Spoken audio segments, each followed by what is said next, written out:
Magnus Archives, episode 6, Les Squirm.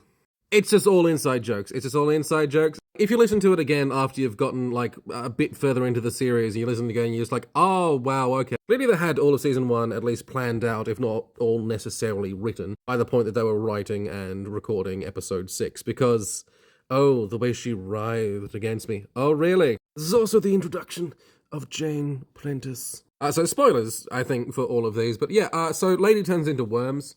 It's generally bad. I don't particularly like the idea of being turned into worms. I actually got this wrong. I think I just read this wrong. I actually thought that Jane Prentice was an existential exponential tiger sort of a situation. What we have seen so far in the Magnus Archives is that if there's like a nasty monster that has been maybe eating people, then the archivist will be like, oh, that's bad. Well, I hope we don't run into that again. Is in episode 6 and, like, kind of to a lesser extent episode 4, I'll get back to, where they encounter something that is, like, enough of a threat that they're like, oh, no, this is bad. We need to look into this, actually. So in episode 4, we were introduced to the books of one Jürgen Leitner. And it is established that Jürgen Leitner has a library, a number of books, and each one of these books associated with Jürgen Leitner is considered a threat. Each one of these books is considered a threat as much as any one nasty entity that we encounter, throughout the series. In episode 6, Squirm, this is the first episode where the archivist makes a point of just like, this particular entity may indeed be bad enough that we need to be, like, really looking into this. So, and again, spoilers, I'm just spoiling the thing.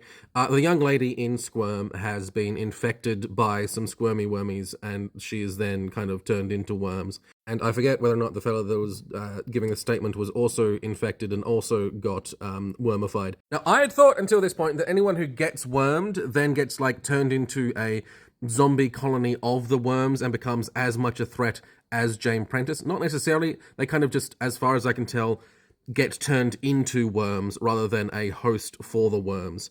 After the statement, the archivist notes that, this is sounding an awful lot like a Jane Prentice, the occurrence when took this lady to hospital and a bunch of people got turned into worms and one person broke their neck. He was just clumsy. He referred to them getting, I think, just turned into worms as them being colonized. And I think what was going on here was they were killed by the worms and then, like, eaten and turned into worms.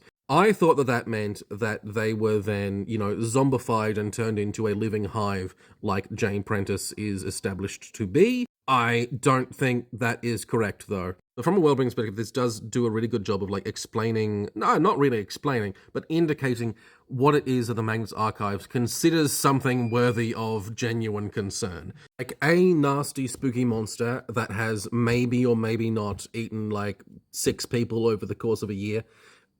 That's a concern. I hope you don't run into one. An entity that seems to be able to kill anyone that they come into contact with, and then anyone that the people that they come into contact with before they get completely wormified, they also might get wormified. And the more worms they are, the more dangerous Jane Prentice becomes. Also, when we get later on, the amount of worms that she ultimately has indicates that she's probably been killing, like, a lot of people. And then the thing that she was doing down at the thing, well, I don't know what that was yet, but I would bet $20 on that we're going to find out. I suppose Jane Prentice is indeed an exponential threat, right?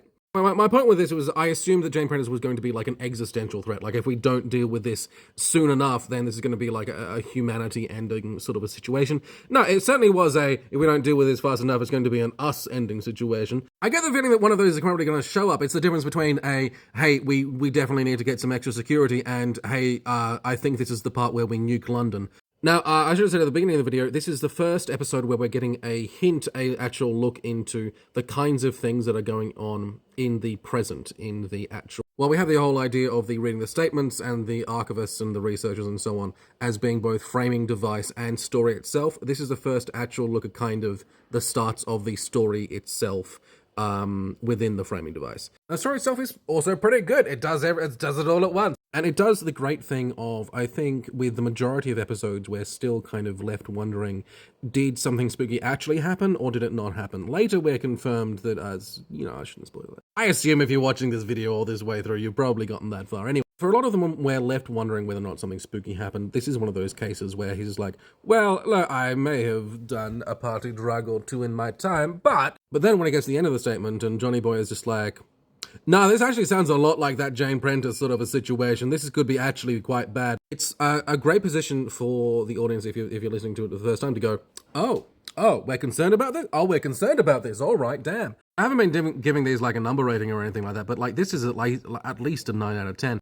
Largely for that whole thing where we're just like, oh, well, it might have been a delusion or something like that. And then Johnny just goes, ooh, I really hope this was a delusion, because if it wasn't a delusion, then we've got some things to be concerned about. Which, of course, then leads into, the rest of the season. Both the story itself, the framing device, and the ongoing story of the season.